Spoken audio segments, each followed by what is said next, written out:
Poor men and women were dragged to surgery rooms to have their vasectomies and hysterectomies. Yeah.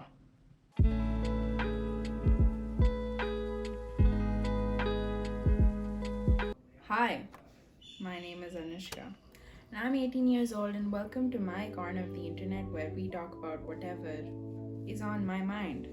And that is, in honor of Asian American and Pacific Islander Month, which passed about a month ago, it's June 1st when I'm filming this, I decided that I would read a book that would fulfill 2 points in my criteria. One, it's by an Asian origin author. Two, it's considered great literature. In order to fulfill this set of criteria, my 2 points, I decided to go back to my roots and searched up great Indian literature. On almost every single list I searched up, as you might have guessed, Midnight's Children by Salman Rushdie is on all of them. So I decided to read it. Midnight's Children is this multi-generational epic that has been hailed as this outstanding, Talented, brilliant, incredible, amazing book. Evidence for this is that not only did it win the Man Booker Prize in its year of publication, which was 1981, but in a competition that pitted all 39 winners of the Man Booker Prize, which is like since the beginning of Man Booker Prizes, it won. So it's like the Booker of the Bookers, so to speak. Now the question is, does it still live up to those expectations? And that's what I'm here to find out. On an entirely unrelated note, you might know Salman Rushdie because he's a renowned author, like normal people would. Or like me, you would know him because he's Padma Lakshmi, top chef judge, and Indian American personality's ex-husband. Or you might know him from his cameo in Bridget Jones' Diary for 2 seconds. What do you think? Do you know where the toilets are? Anyway, let's stop sidetracking and talk about what the book is about. The book is about Salim Sinai, a boy who was born at midnight on August 15, 1947, right when independent India is born. Alongside him, 1,000 other such children are born, and this midnight hour between 12 a.m. to 1 a.m. on August 15 seems to imbue them with magical powers. Salim Sinai has telepathic abilities and abilities to sniff out stuff with his nose. Stuff as in like dangers and other things. It's complicated to explain. This book is essentially about how he travels through life in the Indian subcontinent. And yes, this includes India, Bangladesh, and Pakistan. Okay, the first not so great thing about the book is the fact that it has way too many characters.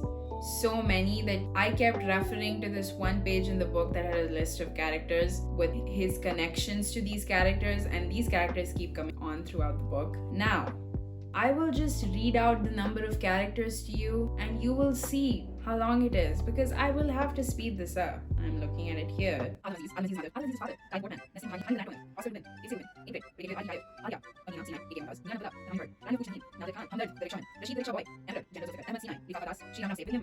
Wee Willy Winky. Yes, these names are weird. Ibrahim. Yes, that's the name of the guy. Ibrahim.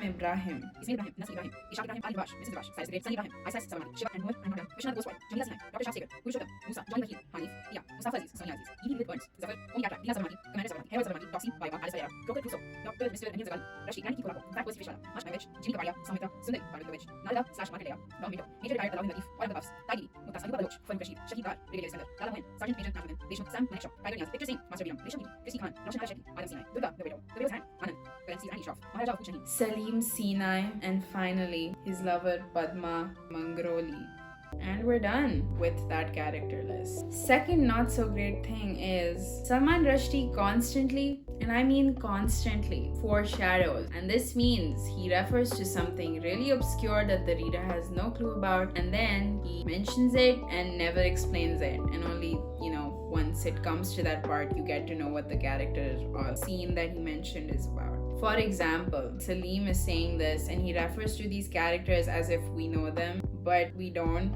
So he'd be like, I met the widow and her hand, when the reader has no clue who the widow and her hand is. There was another part where he was like, this is Salim saying I, not me saying I. But I interrupted conclusively. Don't you want to know what happens? About the hands that dance without touching and the knees. And later, the curious baton of Commander Sabarmati. And of course, the widow.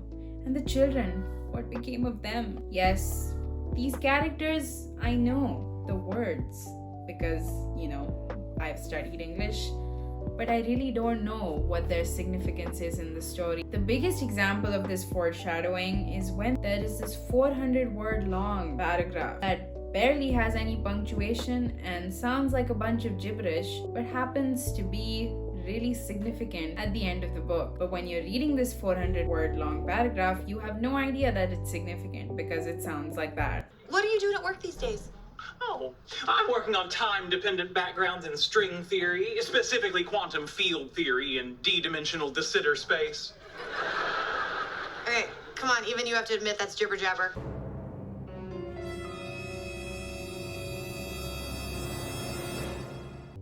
The third not so great thing is that you can't really predict where the story is going. I mean, I know when you read the blurb or when I describe what the book is about, like it's gonna have magic and fun and powers, but a lot of the book is just Salim describing incidents that happened within his family. And when you read the blurb and I watched this TED video, it sounds like it's more of a magical adventure, which it is, but not exactly, because it's a lot about his family as well. Anyway, you might be wondering these many minutes into the video, Anushka, is there anything about this book that you actually liked? I'm actually going to be talking about that now. So I feel like the writing was spectacular, mostly because it was really lyrical and poetic, and you can tell that Rushdie lived in these places. Every detail he included in a scene was never misplaced or unnecessary. And because it's written in this weird half-absurd way where 30-year-old Salim Sinai is just narrating to his lover Padma about his entire life, you can tell that Rushdie actually had to think of the end and then work backwards to write this huge epic kind of story. And there's also this running gag where Padma tries to fix Salim's impotency.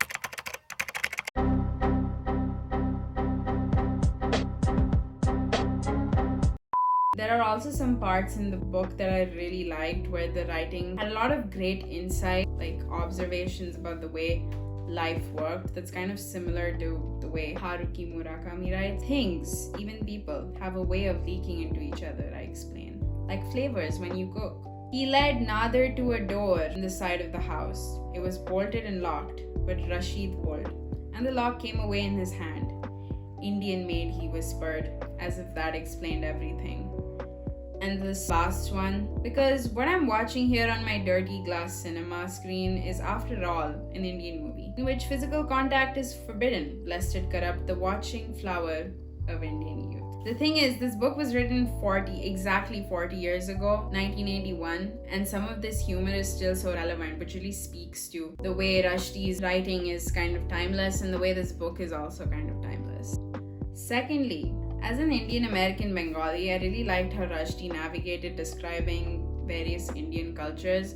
For example, there's a part in the book that's during the secession of East Pakistan, which is modern day Bangladesh, from West Pakistan, which is modern day Pakistan. And the Bengali people are like revolting and they're like full of patriotism, and they're singing this Bengali song called Amar Shonar Bangla, which is this Rabindranath Tagore song. And in the book, the song is written like this: during spring, the fragrance of your mango groves maddens my heart with delight. And it's just always really funny when Indian language songs are translated back into English, because the translations actually never make sense. The song actually sounds like this.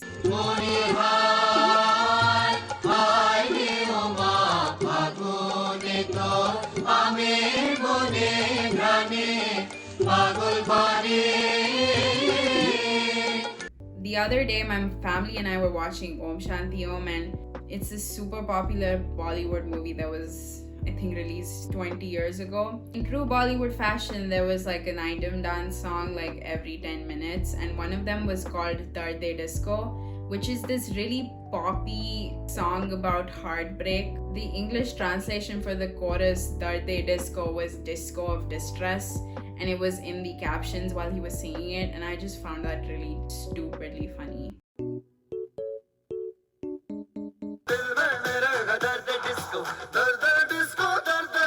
And my mom lost it laughing, so That was fun. my third point for why this book was actually pretty good was how the book navigated history. Essentially, since Salim is born right when independent India is born, his life sort of mirrors and goes alongside major historical events in modern Indian history, which includes a lot of stuff with Pakistan and Bangladesh. For example, he goes over the Pakistan, I don't know if I'm saying that right, but in 1958, when this guy named Ayub Khan assumes control as Pakistan's second president with no one's permission, and the emergency period of 1975, when Indira Gandhi presumed tyrannical powers during this 2-year period where freedom of speech of the press and the media was not allowed. Is it sad that, I'm learning more history from this book than I have in the past 18 years of my life? The book describes how Indira Gandhi orchestrated sterilization campaigns. This actually happened. Poor men and women were dragged to surgery rooms to have their vasectomies and hysterectomies. Yeah. So, should you read the book? I don't know, honestly, because I know I said that I was going to give you a verdict on whether you should read the book or not, but I can't give a judgment like that. I personally really like the book because it navigates a lot of cultures and ethnicities that's really close to me.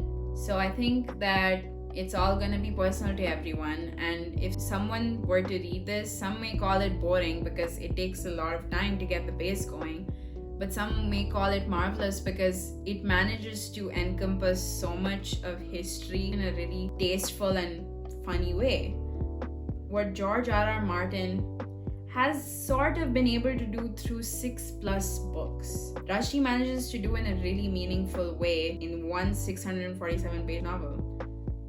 And I really feel like I got something out of reading the book, even though it took me about 20 days to read it.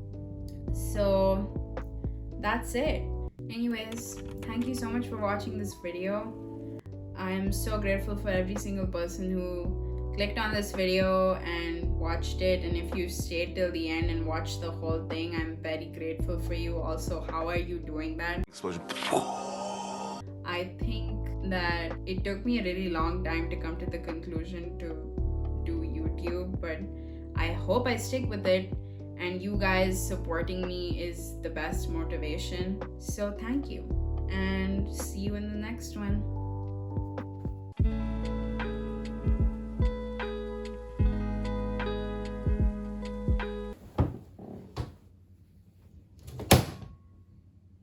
Let's start over.